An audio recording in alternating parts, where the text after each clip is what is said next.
سنخوض معاركنا معهم وسنمضي جموعا نردهم ونعيد الحق المغتصب وبكل القوة ندفعهم نحمده ونصلي على رسوله الكريم اما بعد اعوذ باللہ من الشیطان الرجیم بسم اللہ الرحمن الرحیم وَلَهُنَّ مِثْلُ الَّذِي عَلَيْهِنَّ بِالْمَعْرُوفِ وَلِلرِّجَالِ عَلَيْهِنَّ دَرَجَةٌ وَاللَّهُ عَزِيزٌ حَكِيمٌ وقال النبي صلى الله عليه وسلم لو كنت آمر أحدا أن يسجد لأحد لأمرت النساء أن يسجدن لأزواجهن صدق الله العظيم وصدق رسوله النبي الكريم. بزرگان محترم اور عزیز دوستو، اللہ کے نبی صلی اللہ علیہ وسلم کا ارشاد ہے ان الدنیا کلھا متاع وخیر متاع الدنیا المرأة الصالحہ، کہ دنیا کی جتنی بھی نعمتیں ہیں یہ ساری کی ساری نعمتیں اللہ پاک نے انسانوں کے لیے بنائی ہیں اور انسان اس سے فائدہ اٹھائے، اور ان چیزوں میں جو اللہ کی مخلوق ہے بہترین نفع اٹھانے کی چیز نیک بیوی. کئی ہفتوں سے حقوق کے سلسلے میں گفتگو ہو رہی تھی کہ بہن کا اپنا ایک حق ہوتا ہے، ماں کا اپنا ایک حق ہوتا ہے، بیوی کا اپنا ایک حق ہوتا ہے. اسی طرح جس طرح بیوی کا شوہر پر حق ہے، شوہر کا بیوی پر بھی حق ہے. قرآن کریم کی جو آیت میں نے پڑھی وَلَهُنَّ مِثْلُ الَّذِي عَلَيْهِنَّ، ان عورتوں کے لیے بھی اسی طرح کے حقوق ہیں مردوں پر جس طرح مردوں کے حقوق عورتوں پر. وَلِلرِّجَالِ عَلَيْهِنَّ دَرَجَةٌ، اور اللہ تعالیٰ نے مردوں کو عورتوں پر فضیلت بخشی ہے اور درجے کے اعتبار سے شوہر کے درجے کو بڑھا کر کے رکھا ہے. اللہ پاک نے مردوں کا حق ایک درجہ بڑھا کر کے جو رکھا ہے اس کی وجہ یہ ہے کہ مرد بیوی کے حقوق ادا کرنے میں مال خرچ کرتا ہے، مال کماتا ہے، مال کما کر کے بیوی پر خرچ کرتا ہے. شریعت میں کمانے کی ذمہ داری مرد کی ہے، عورتوں کی نہیں ہے.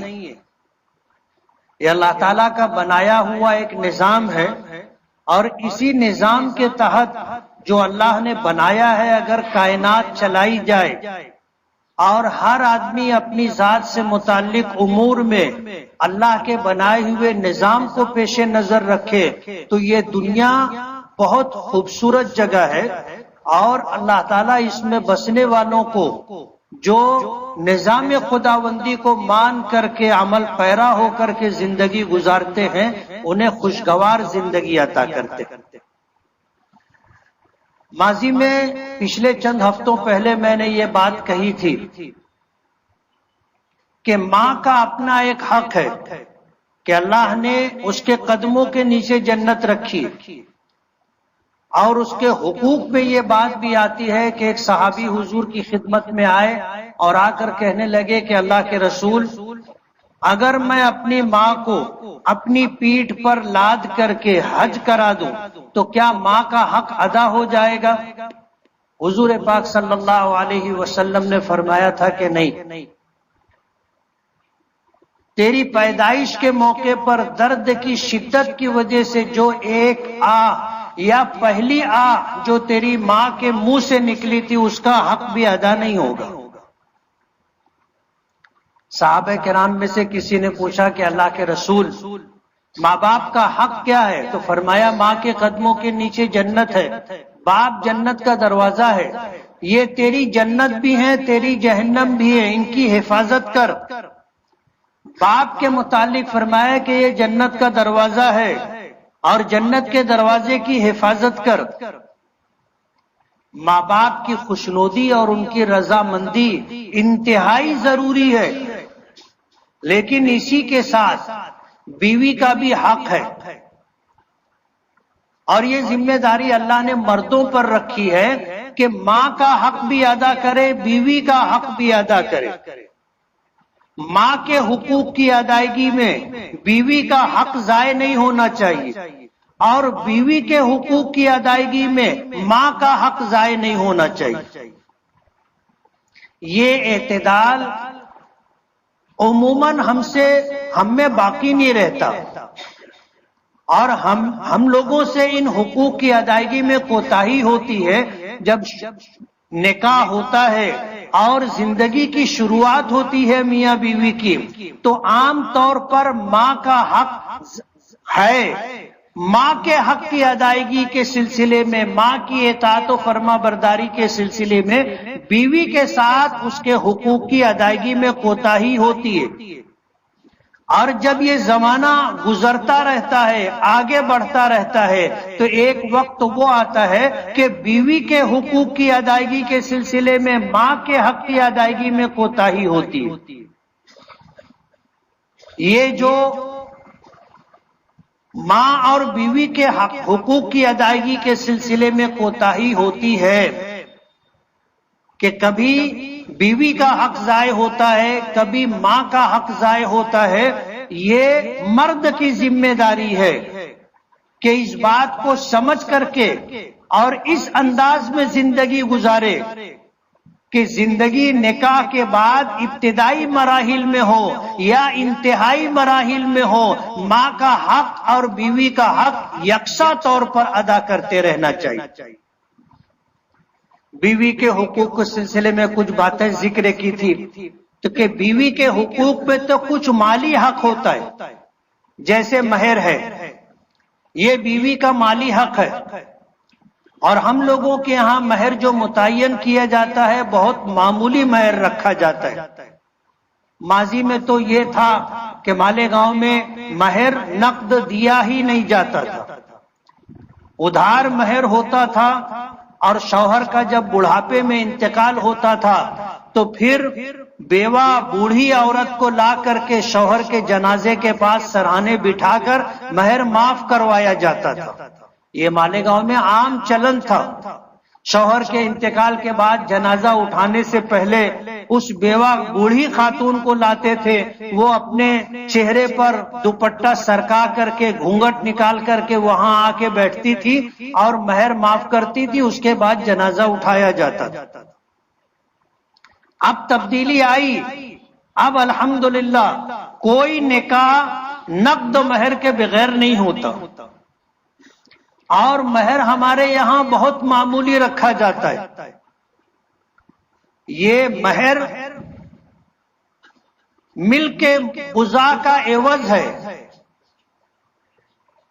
عورت کے جسم سے جو فائدہ مرد حاصل کرتا ہے اس نفع کا عوض یا اس فائدہ اٹھانے کا عوض مہر ہے. اب آپ سوچیں کہ آپ نے اپنی بیوی کے جسم سے تمتع کے لیے یا اس سے فائدہ اٹھانے کے لیے کیا مہر آپ نے رکھا ہے. نبی کریم صلی اللہ علیہ وسلم نے حضرت خدیجۃ الکبریٰ رضی اللہ تعالی عنہا سے نکاح فرمایا تھا. یہ نکاح نبوت ملنے سے پہلے ہوا تھا. حضور کی عمر مبارک 25 سال تھی، حضرت خدیجۃ الکبریٰ کی عمر 40 سال تھی، اور ایک روایت کے مطابق 28 سال تھی. مشہور روایت 40 سال کی ہے. نکاح ہوا تھا، اس موقع پر دونوں طرف سے خطبہ پڑھا جاتا تھا، اور اس خطبے میں مرد کے خاندان کی طرف سے جو خطبہ ہوتا تھا اس میں شوہر کی اور پورے خاندان کی خوبیاں بیان کی جاتی تھی، اور بیوی کی طرف سے کوئی شخص ہوتا تھا وہ ہونے والی منکوحہ بیوی کی اور اس کے خاندان کی خوبیاں بیان کیا کرتا تھا. نبی کریم صلی اللہ علیہ وسلم کی طرف سے آپ کے سگے چچا حضرت علی رضی اللہ تعالی عنہ کے والد ابو طالب نے نکاح کا خطبہ پڑھا تھا، اور حضرت خدیجہ رضی اللہ تعالی عنہا کی طرف سے حکیم ابن حزام نے نکاح کا خطبہ پڑھا تھا اور نکاح ہوا تھا۔ مہر کیا طے ہوا تھا؟ 3 روایتیں ملتی ہیں۔ ایک یہ روایت کہ 20 اونٹ مہر میں مقرر کیے گئے، 20 اونٹ مہر میں مقرر تھے۔ دوسری روایت ملتی ہے 400 دینار مہر مقرر ہوا تھا، 400 اشرفیاں۔ اور تیسری روایت ملتی ہے 500 درہم مہر مقرر ہوا تھا۔ آپ تینوں روایتوں میں سے کوئی بھی روایت لے لے، مہر کی مقدار اچھی خاصی تھی۔ 500 درہم حضرت خدیجہ رضی اللہ تعالی عنہا کے علاوہ حضور کی تمام بیویوں کا مہر حضرت خدیجہ اور حضرت ام حبیبہ رضی اللہ تعالی عنہا کو چھوڑ کر کے سب کا مہر 500 درہم تھا۔ اور حضور کی 4 بیٹیوں کا نکاح ہوا تو حضور نے مہر مقرر کیا تھا 500 درہم۔ حضرت ام حبیبہ رضی اللہ تعالی عنہا کا مہر 400 دینار تھے اشرفیاں، اور حضرت خدیجہ رضی اللہ تعالی عنہا کا مہر بھی ایک روایت کے مطابق 400 اشرفیاں تھی۔ آپ اشرفیاں جانے تو وہ سونے کا سکہ ہوتا ہے، اور ایک اشرفی عموماً 1 تولہ سونے کے برابر ہوتی ہے، 10 گرام سونا۔ 400 اشرفیوں کا وزن کتنا ہوگا آپ نماز کے بعد حساب کر لینا، اور مارکیٹ کے حساب سے اس کی مالیت نکال لینا کہ 400 تولے سونے کی کیا قیمت ہوتی۔ 500 درہم چاندی کا سکہ ہوتا ہے، اور 1 درہم کا وزن 3.5 ماشے سے زیادہ ہوتا ہے۔ 500 درہم کا وزن ہوتا ہے 1 کلو 633 گرام چاندی۔ حضور نے جو مہر اپنی بیویوں کو دیا تھا اس میں یہ سب سے کم مہر ہے، 500 درہم، 1 کلو 633 گرام چاندی، جسے مہر فاطمی بھی کہا جاتا ہے۔ آج 1.5 پونے 2 کلو 1 کلو 633 گرام چاندی کی کیا قیمت ہے آپ مارکیٹ میں دیکھو گے تو تقریباً 1 لاکھ روپیہ ہوتی۔ آج اتنی بڑی مسجد میں جتنے لوگ ہیں بڑی عمروں کے، عموماً سبھی شادی شدہ ہوں گے، کس نے اپنی بیوی کو اتنا مہر دیا؟ کسی نے بھی اتنا مہر نہیں دیا ہوگا۔ حالانکہ دینا چاہے تو ہم میں سینکڑوں ایسے لوگ ہوں گے جو 1 کلو 633 گرام چاندی، لگ بھگ 1 لاکھ روپیہ، بہت سارے لوگ دے سکتے، اس سے زیادہ بھی دے سکتے ہیں، یہ حیثیت اللہ نے عطا کی ہے۔ لیکن ہمارے یہاں بیوی کے حقوق کی ادائیگی میں سب سے پہلی کوتاہی جہاں سے شروع ہوتی ہے وہ نکاح کے موقع پر مہر مقرر کرنے کے سلسلے میں۔ آج جو مہر ہوتا ہے آپ دیکھ لو، 3,500، 4,000، 5,000، اور کسی نے بہت اچھا مہر دیا تو 11,000۔ یعنی میں بہت اچھا بتا رہا ہوں کہ بہت اچھا مہر دیا تو 11,000۔ میں تو پورے شہر میں نکاح پڑھاتا ہوں، مختلف مساجد میں مختلف نکاح کے موقع پر نکاح پڑھانے کا موقع ملتا ہے، تو میں نے دیکھا ہے لوگ کتنا مہر دیتے۔ ہمارے یہاں مہر دینے میں پہلی کوتاہی جو ہوتی ہے وہ یہ کہ ہم بہت معمولی مہر دیتے۔ نبی کریم صلی اللہ علیہ وسلم، پیچھے میں نے ایک بات ذکر کی تھی کہ حضرت علی حضرت فاطمہ رضی اللہ تعالی عنہا کا نکاح ہوا تو حضرت علی کی مالی حیثیت یہ تھی کہ نہ گھر تھا نہ اسباب خانہ، کچھ نہیں تھا۔ ایک رہائش کے لیے کچے مکان کا انتظام کیا گیا تھا، اور اسی میں حضرت علی کی زرہ بیچ کر کے، جسے حضرت عثمان غنی رضی اللہ تعالی عنہ نے اچھی قیمت دے کر کے خریدا تھا، نیلامی ہوئی تھی، اور ان کے پیش نظر بات یہ تھی کہ علی اور فاطمہ کا گھر بسانا ہے، تو حضرت عثمان غنی نے ایک بڑی بولی خود سے بولی تھی، اور اتنا پیسہ دیا گیا تھا۔ حضور نے حضرت ابو بکر صدیق کو وہ رقم دی اور کہا کہ علی اور فاطمہ کے لیے اسباب خانہ آپ خرید لیں۔ تو انہوں نے چمڑے کا ایک بستر خریدا تھا، ایک مشکیزہ پانی کے لیے خریدا تھا، ایک چکی خریدی تھی، اور گھر کے کچھ سامان خریدے تھے۔ لوگ کہتے حضور نے اپنی بیٹی فاطمہ کو جہیز دیا تھا، بالکل بے بنیاد اور غلط بات ہے۔ یہ حضرت علی رضی اللہ تعالی عنہ کی ایک طرح سے توہین ہے۔ اس طرح کا جملہ کہنے سے پہلے سوچنا چاہیے دو خرابیاں ہیں۔ ایک تو حضرت علی رضی اللہ تعالی عنہ کی توہین ہے کہ ان کا گھر بسانے کے لیے حضور نے مہر دیا اور جہیز دیا تھا، بالکل غلط بات ہے۔ حضرت علی کی زرہ بیچی گئی تھی اور حضرت عثمان غنی نے اچھی قیمت دے کر کے خریدی تھی، اس سے حضرت علی کے گھر کے اسباب خریدے گئے تھے۔ دوسری خرابی اس میں یہ ہے کہ حضور پر الزام یہ ہے کہ 4 بیٹیوں کا نکاح کیا، فاطمہ کو جہیز دیا، باقی 3 بیٹیوں کو جہیز نہیں دیا تھا۔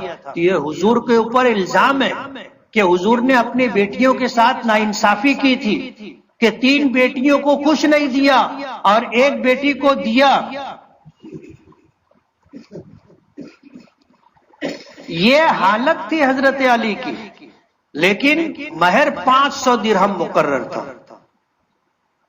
اور ظاہر بات ہے حضرت علی یہ پورا مہر نقد نہیں دے سکتے تھے، تو حضور نے فرمایا تھا کہ تمہارے پاس جو معمولی سے معمولی کچھ مالیت کی چیز ہو وہ لاؤ، اور نقد مہر کے طور پر کچھ حصے کی ادائیگی کرو۔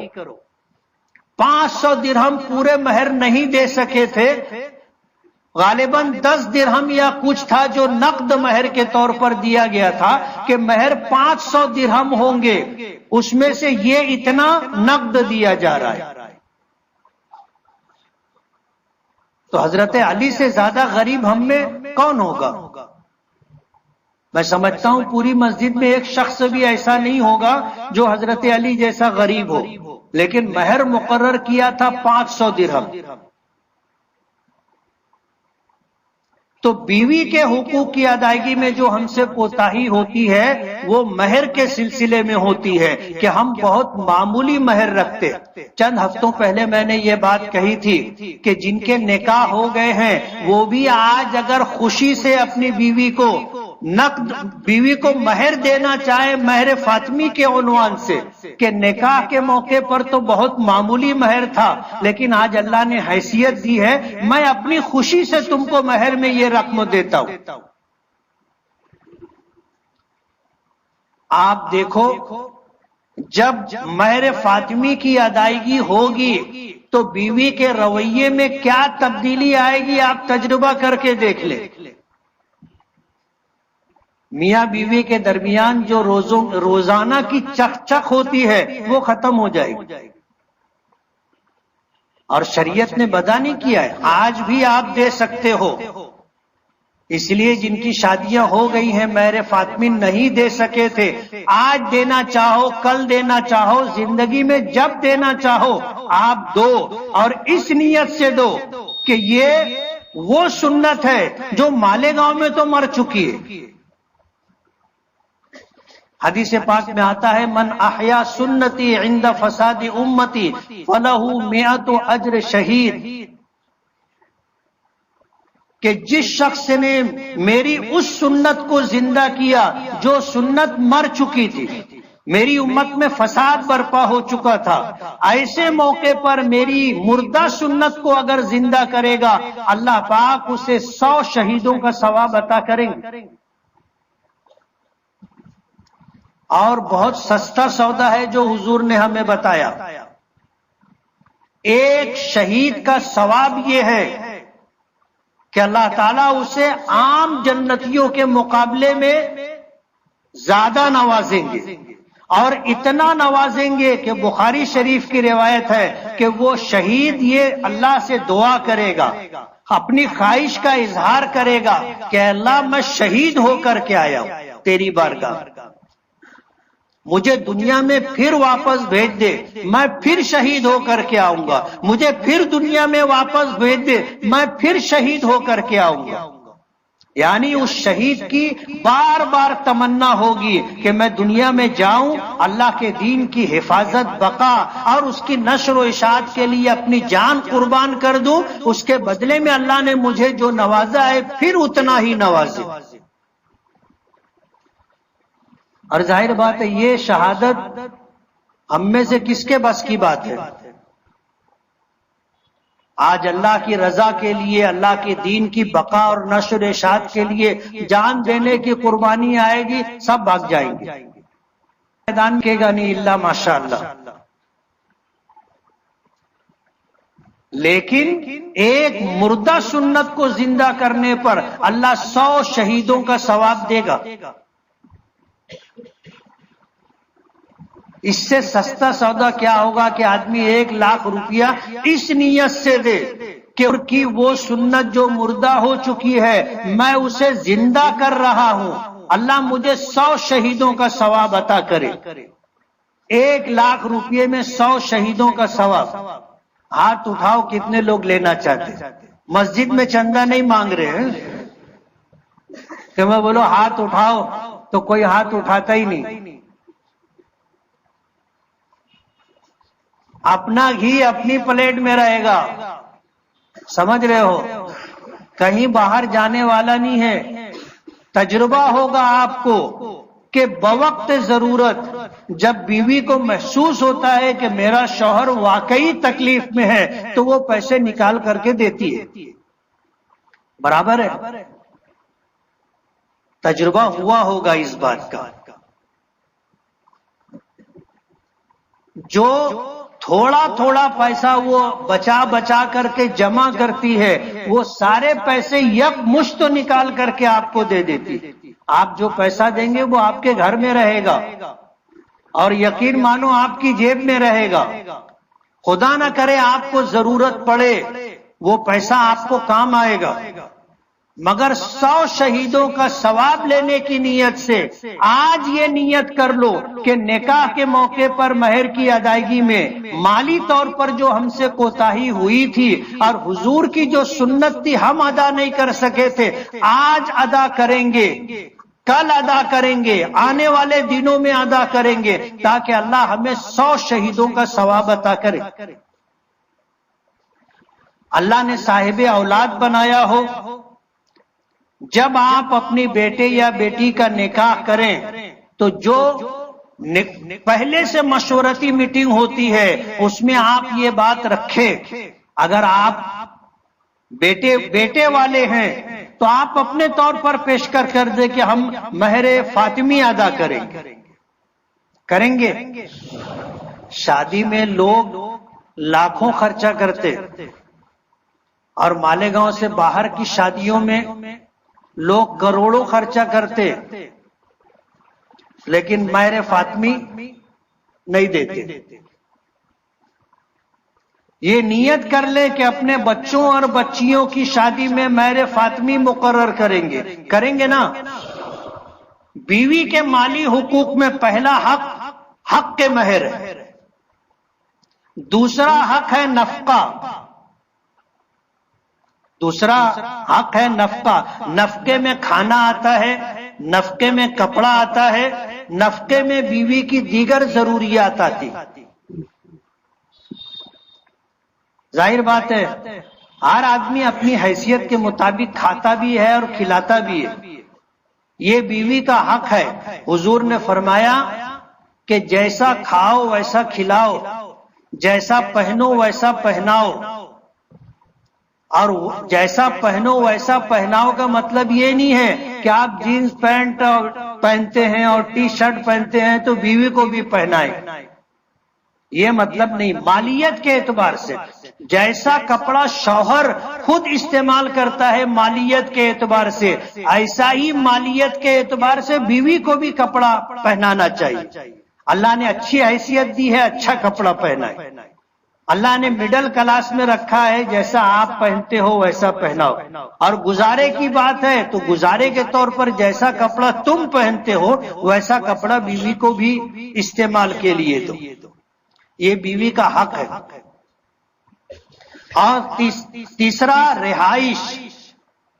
بیوی کے حق میں رہائش یہ ہے کہ اسے ایک ایسا کمرہ ملنا چاہیے جہاں وہ بے تکلفی کے ساتھ اٹھ بیٹھ لیٹ سکے. ایسا ایک کمرہ اس کو دینا اس کا حق ہے. ہم سے اس میں بھی کوتاہی ہوتی. جن کو اللہ نے اچھا گھر دیا ہے، خوشحالی دی ہے، ان کی بات الگ ہے، ورنہ عام طور پر ہوتا ایسا ہے کہ ایک کمرہ ہوتا ہے، سب کے استعمال میں ہوتا ہے. بیوی جب چاہے اپنی مرضی سے لیٹ لے، اپنی مرضی سے آرام کر لے، بے تکلفی کے ساتھ اٹھے بیٹھے، یہ موقع نہیں ملتا. رہائش بیوی کا حق ہے. جو لوگ اپنی بیویوں کو مہر، حق کے نفقہ اور حق کے رہائش جیسا شریعت نے بتایا ہے ویسا اگر دیتے ہیں تو جوائنٹ فیملی میں رہنے کے بعد بھی بیوی گزارا کر لیتی ہے، الگ رہنے کا مطالبہ نہیں کرتی. عام طور پر جن کی بیویاں ناراض ہو کر کے بیٹھی ہیں اور ان کا مطالبہ یہ ہوتا ہے کہ الگ لے کر کے رہو گے تو آؤں گی، اس میں جا کر جب گہرائی میں جا کر کے تحقیق کی جائے تو معلوم یہ پڑتا ہے کہ اس کو رہائش کا حق ملا نہیں ہے. یہ بے تکلفی کے ساتھ لیٹ لے کہ کوئی آئے گا نہیں، اٹھنا بیٹھنا، آرام کرنا، کپڑے تبدیل کرنا، بغیر دوپٹے کے رہ جانا، کسی کے آنے کا اندیشہ نہیں ہے، ایسی رہائش نہیں دیتے. یا اور دوسرے کچھ اسباب ہوتے ہیں جس کی وجہ سے یہ مسائل آتے.